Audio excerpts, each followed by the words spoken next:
Good, magandang tanghali sa inyong lahat.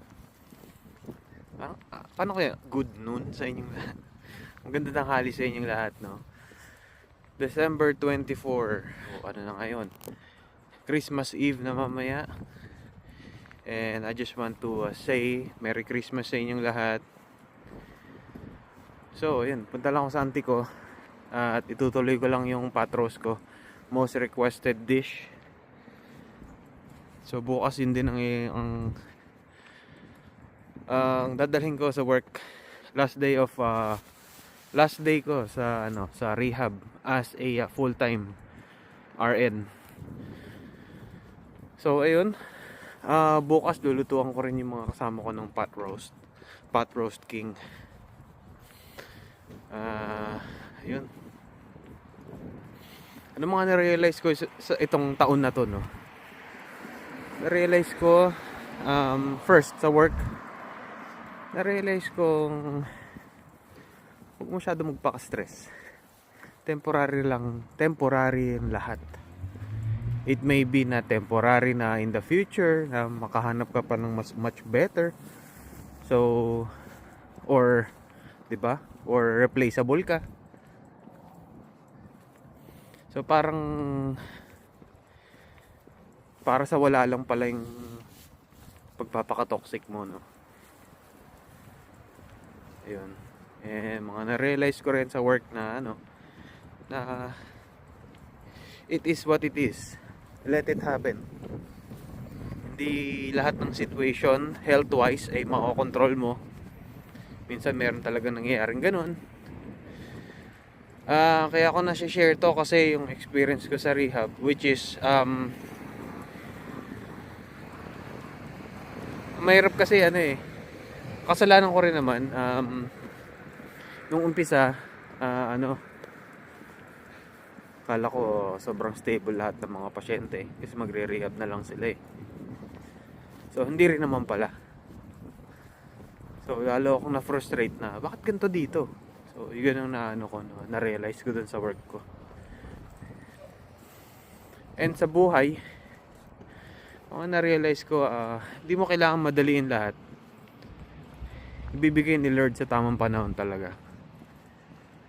Para saan pa lahat ng yung pagmamadali mo, kung poprotektahan ka ni Lord dahil sa mga delays, wala kang magagawa dun. And minsan sa buhay, minsan may hinihingi ka pero ang dumating sa'yo ganito. Minsan mapapaisip ka na bakit ito ang binigay, no? Na-realize ko lang na parang may plano si Lord kung bakit ito muna ang binigay sa'yo ngayon. So, yun, sa mga nurses natin na mga papunta dito sa Amerika, and kapit lang, maaaring plano ni Lord yan kung bakit medyo nade-delay tayo. Sometimes it's a form of protection, His protection, His divine protection. Amen tayo doon dahil it's always in God's perfect timing. Maaaring kung nade-delay man tayo, wag natin isipin na parang ano ba yan, kasalanan ng Amerika yan, ganun.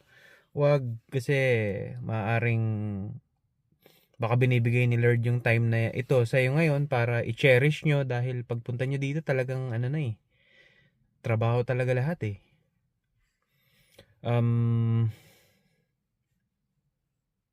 yun, lagi talaga siyang may plano, laging planado yung binibigay niya sa atin.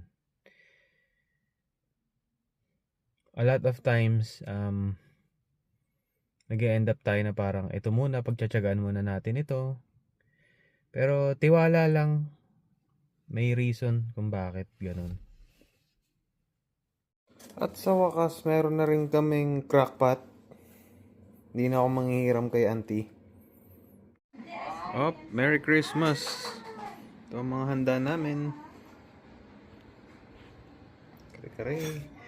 And may pot roast.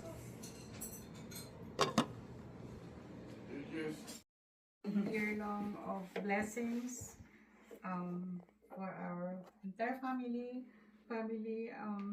We really have been blessed. Though we.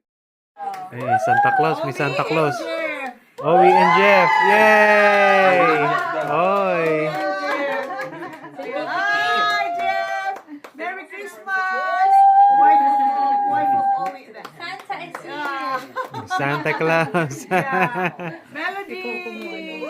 Oo, sige. Melody, mango, and Oreo. Barbie and Mika. Oh, yeah! Thank you so much. Merry Christmas.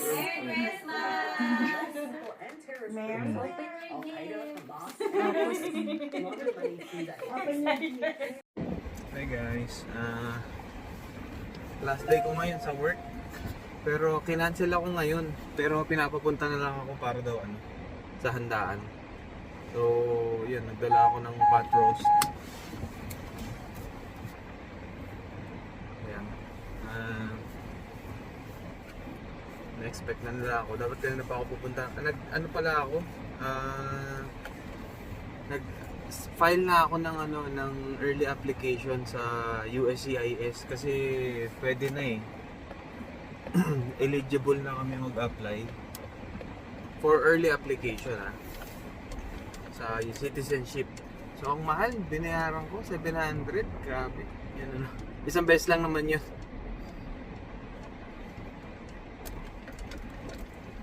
So yun guys, drive muna ako. Hindi naman siguro ako magtatagal dun. Magpapaalam lang ako sa kanila. Alright guys, pauwi na. Tapos na yung kainan. Bibidyo ko sana sa loob pero for HIPAA. For HIPAA reasons, hindi ko na lang binidyohan. Pero nagpictures kami. Ayun, nagpaalam na ako. Pero sabi ko sa kanila, nakikita ko pa rin naman sila eh. Kasi magpipiran pa rin naman ako dito paminsan-minsan. So yun guys, wish me luck sa bago kong journey. Uwi na tayo. So ito yung labas ng ng hospital para lang makita nyo.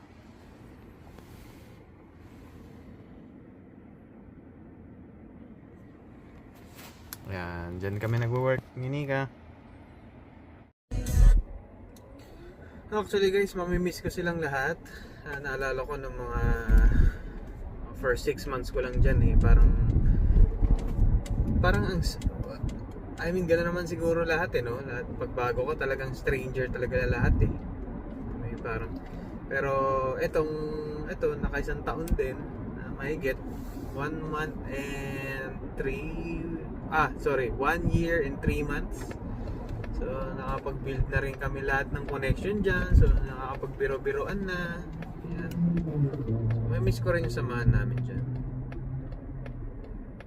Minsan yun pa naman yung nagpapaano sa akin, yung parang condition ko na na okayng lugar na or yung workplace na parang feeling ko magtatagal ako pag yung mga kasama mo mga kasundo mo lahat. Laking tulong din na marami rin kami mga Pilipino dyan saan ako nag-work. Pero bakit pa rin ako aalis, no? Pero yun nga, ano lang guys, adventure lang. Dahil matagal ko na talagang gustong i-try itong lilipatan ko, which is nasa bucket list ko siya. Itong rehab talaga hindi to planado, promise. Parang sabi-sabi lang, sabay ayun.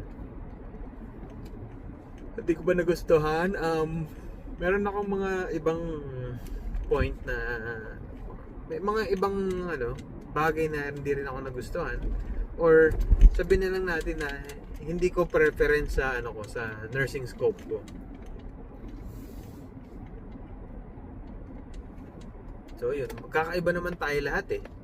Hindi naman tayo lahat 'di ba? Parang okay sa ganitong unit, 'di ba? I mean, halos naman siguro lahat naka-experience ng bedside. Pero hindi lahat naka-experience ng special area. Yan.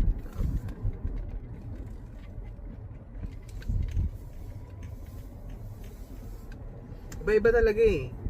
Yung mga naging kaibigan ko rin sa ER noon, tinanong ko sa kanila kung Na-try nyo na bang alam mo yun, mag-ibang scope or unit? Sabi nila na, oo, na-try na namin. Wala, dito, ito, ER at ER pa rin ang babalikan namin. So, parang ako na-curious ako. Parang, bakit?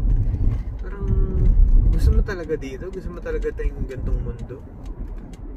Nalala ko yung ko yun, yung parang team leader ko yun. Night shift ako noon sa Alabama. Sabi niya, wala parang bahay ko na to, Marv eh. Tsaka parang I belong here. Yun ang pakiramdam ko. Kaya hindi na ako na hindi ko na iniwan yung ER. So, magkakaiba tayo talaga lahat. Yung ER talagang ko yun guys, tiniis ko yun. Naalala ko yung nasa ER pa ako noon. Ilang beses ko na rin talaga nag-attempt na doon sa agency na actually nag-attempt na ako talaga na nagsabi ako sa kanila noon ng mga wala pa akong 6 months noon. Sabi ko, pwede ba ilipat ako sa med-surg noon kasi hirap ako dito. Hindi ako hindi ko talaga hindi ko kaya. Yun naalala ko, doon pa ako sa main dati main campus sa may trauma center nila Hindi ko talaga masyado hindi ko siguro sa mga kasama na rin doon. At saka nakaka-intimidate din. Walang mga Pilipino, talagang walang kulay, ganun ang magtrabaho doon. So parang ako na-feel ko parang different ako doon. At saka parang ang hirap kasi yung reputation ko doon guys, travel nurse. Siguro yun yung deal nila ng agency namin. So ako parang siguro na weirdoan sila na bakit ito nagtatanong sa atin travel nurse to, wala bang alam to? Sigurado ako na naka-feel na ako noon, pero in-ignore ko lang. So nagawa nila ng paraan, sabi daw nila ililipat ako ng med-surg. Pero biglang tinawag ako ng parang yung chief emergency nursing noon. Nasabi na hindi daw ako mailipat ng med-surg kasi wala daw ako experience ng med-surg. Ang weird nun, no? All throughout ER lang talaga kasi experience ko. Meron naman ng med-surg experience sa Pilipinas pero sobrang saglit lang, siguro mga 3 buwan lang. Pero yun nga, parang ano bang hindi namin kayang gawin? Hindi, actually, ang ginawa na lang, sabi, ililipat ka na lang namin ng ibang campus, which is ER din, pero hindi siya trauma center. Na feeling namin baka fit ka doon. Much slower ang pace doon sa ER na yon, pero ang trade-off, imbes na hindi naman siya trauma center, pero siya, psych. ER psych siya. Doon dinadala yung lahat ng mga may sumpong, lahat ng mga psych issues. Pero feeling namin makakayanan mo yun. So you want to give it a try, and then kung hindi pa mag-work, and then we'll work from there, sabi nila. So tinanggap ko naman. Tapos nagpagpasok ko doon sa pangalawang campus ng na yun, ng hospital na yun. Nagustuhan ko agad, iba yung vibe, talagang welcome yung vibe sa akin doon. So actually after 1 year noon, naisip ko na rin i-break yung contract Sabi ko noon, nung naka-1 taon na ako, sabi ko sa sarili ko, ay ala, naka-1 taon na ako. So ibig sabihin, 2 taon na lang matatapos na yung contract. Tapos ang mindset ko ganoon O sige, in 6 months, kapag ganito pa rin naramdaman ko, na parang ayoko na, magbabayout ako ng contract. Nauubos yung oras na kakatrabaho mo doon. Mabot na ng parang 2 years na. So sabi ko, naka 2 years na ako dito. So ang bilis na lang to So tinapos ko na lang guys. Ganon. Isa rin naman ako sa mga nurses na nagbalak rin o nakakapag-isip din na na mag-buyout ng contract. Pero nanghinayan din ako kasi yung na-spend kong time sa sa hospital na yun ay na rin. Ang laki na rin pala ng oras na inubos ko doon. So, pinagtiyagaan ko na lang tapusin. Tapos, sabi ko sa sarili ko, sige ko, maikling panahon na lang naman din to. At least, wala pa akong ilalabas na pera. Yun.